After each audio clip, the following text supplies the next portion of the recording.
अस्सलाम वालेकुम। सप्लीमेंट्री के हवाले से कुछ कन्फ्यूजन्स हैं।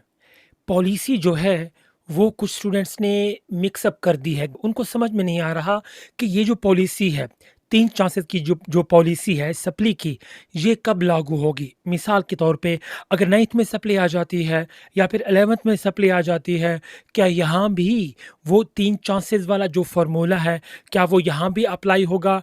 या फिर अगर आपकी सप्ली 10th के बाद आती है या फिर 12th के बाद आती है या फिर वहाँ से ये सप्ली का जो भी रूल है या जो पॉलिसी है, ये कहाँ पे लागू होती है? कुछ स्टूडेंट्स को कन्फ्यूजन्स हैं इस हवाले से। अब बोर्ड्स ने जो बात की है, बोर्ड ने जो रूल जारी किया है, जो पॉलिसी है, वो आपके साथ शेयर करने लगा हूँ कि अगर खुदा न ख़्वास्ता 9th में 11th में सप्ली है, तो वो कब देंगे? अगर फिर भी 9th या 11th की सप्ली उसमें फ़ेल हो जाते हैं, फिर उसके बाद क्या होगा? फ़ेल होने के बाद और फिर 10th या फिर 12th के रिज़ल्ट के बाद भी अगर वही 9th या 11th की सप्ली फिर से आ जाती है, फिर क्या होगा?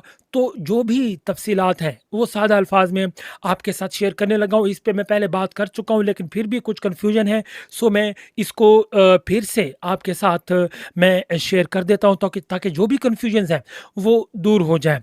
फिर भी अगर कोई क्वेश्चन हो इसके बाद सो नीचे कमेंट बॉक्स में आप पूछ सकते हैं, पहले वीडियो लाज़मी देख लें।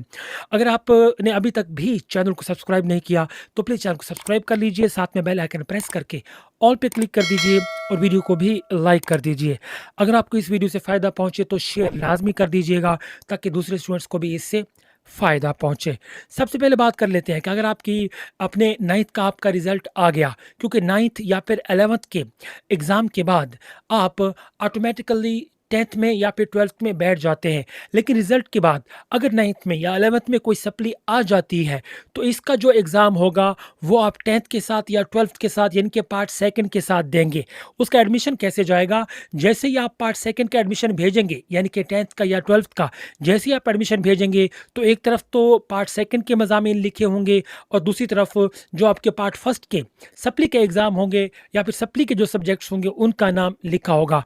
आजकल क्योंकि ऑलमोस्ट सारे जो बोर्ड्स हैं, उनका जो एडमिशन है वो ऑनलाइन जाता है, तो जो जैसे ही आप फॉर्म का प्रिंट निकालते हैं, उसमें पहले से सब्जेक्ट्स लिखे होते हैं, आपके पार्ट 1st के भी, पार्ट 2nd के भी। तो एग्ज़ाम कैसे होगा?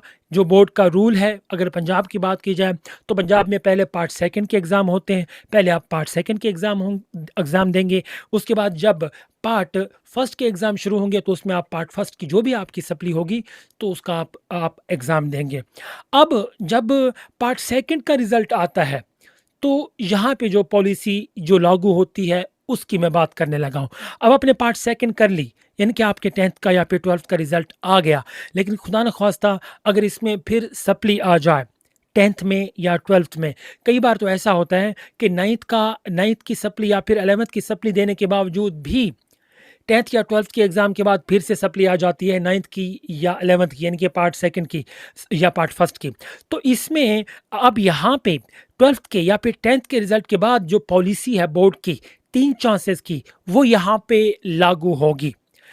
अब क्या करना होगा आपको? अब आपकी चाहे क्लास 10th की सप्ली है या फिर 9th की है या फिर 11th की है या फिर 12th की है, चाहे दोनों पार्ट्स की है या एक पार्ट की है, वो आपको इन्हीं 3 चांसेस में आपको देनी पड़ेगी।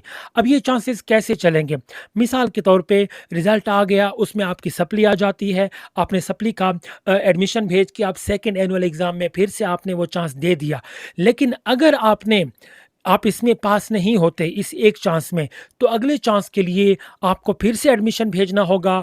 इसी तरह अगर दूसरे चांस में भी आप पास नहीं होते, तो फिर तीसरा चांस आपके पास होता है, उसमें आप एडमिशन भेज के एग्ज़ाम में आप बैठ सकते हैं। लेकिन खुदा न ख़्वास्ता अगर आप तीसरे चांस में भी पास नहीं होते, तो उसके बाद आपको दोनों पार्ट्स के ऑल सब्जेक्ट्स का एग्ज़ाम फिर से देना पड़ेगा।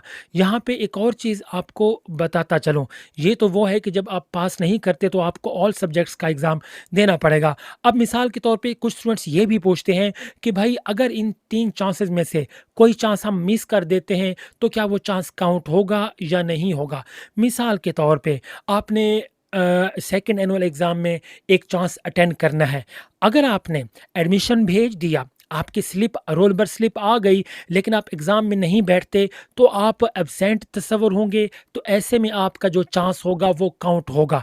लेकिन अगर आप एडमिशन ही नहीं भेजते, مثال के तौर पे सेकंड एनुअल एग्ज़ाम आने वाला है, इसके एडमिशन जारी हैं और आपने सप्ली का एक चांस देना है, लेकिन आप इसमें एडमिशन ही नहीं भेजते, तो आपका सप्ली का चांस यहाँ पे कंसीडर नहीं होगा। आप अगला जो भी एग्ज़ाम आएगा, उसमें आप एडमिशन भेज के फिर से बैठ सकते हैं। आपको पता होना चाहिए, अगर आपने एडमिशन भेज दिया, रोल नंबर स्लिप आ जाती है और उसके बाद आप एग्ज़ाम में नहीं बैठते, कोई भी एग्ज़ाम है, तो उसमें आप एब्सेंट तस्वुर किए जाएँगे, आपका चांस भी काउंट होगा। लेकिन अगर आपने एग्ज़ाम नहीं देना, तो आप उसका एडमिशन ही मत भेजिए, ताकि आपका जो चांस है वो काउंट ना हो, ख़ास तौर पे सप्ली के इन 3 चांसेज़ में। उम्मीद है सप्ली का ये जो भी 9th 10th का 11th 10th का जो भी रूल है, जो भी पॉलिसी है, ये आपको क्लियर हो गई होगी। यहाँ पे एक और चीज़, कुछ स्टूडेंट्स ऐसे हैं जो कि पार्ट फर्स्ट का एग्ज़ाम नहीं देना चाहते। मिसाल के तौर पे अगर आपकी सप्ली आ जाती है पार्ट फर्स्ट में, केमिस्ट्री की सप्ली आ जाती है, आप चाहते हैं कि आप 10th क्लास या पार्ट सेकंड की केमिस्ट्री में इतने ज़्यादा मार्क्स ले लेते हैं कि पार्ट फर्स्ट की जो पासिंग मार्क्स हैं उतने मार्क्स आ जाएं, तो ऐसे में भी आप पास कर सकते हैं। लेकिन जो टीचर्स रिकमेंड करते हैं कि कोशिश करें, जो भी आपकी सप्ली है उस सप्ली का एग्ज़ाम उसकी तैयारी करके उसका एग्ज़ाम आप लाज़मी दें। इससे आपके टोटल मार्क्स पे बेहतरीन असर पड़ता है, आपके टोटल मार्क्स बेहतरीन आते हैं। उम्मीद है ये सारी कन्फ्यूजन्स दूर हो गई होंगी। फिर भी अगर कोई क्वेश्चन है, कोई भी कन्फ्यूजन है सप्ली के हवाले से, 9th है, 10th है, 11th है, 12th है, बोर्ड के जो भी रूल्स हैं, इसके हवाले से अगर कोई भी आपको कोई कन्फ्यूजन है, सो नीचे कमेंट बॉक्स आप लोगों के लिए दिया हुआ है, आप पूछ सकते हैं। इंशाल्लाह बरवक्त आपके कमेंट का रिप्लाई करके आपको इंशाल्लाह मुतमईन किया जाएगा। प्लीज़ वीडियो को लाज़मी शेयर कर दीजिए, ताकि जो भी स्टूडेंट्स जिनको पॉलिसी का नहीं पता वो एग्ज़ाम देना चाहते हैं, वो इसी पॉलिसी के तहत आसान तरीके से एग्ज़ाम अटेंड कर सकें और पास हो जाएँ। Thank you so much.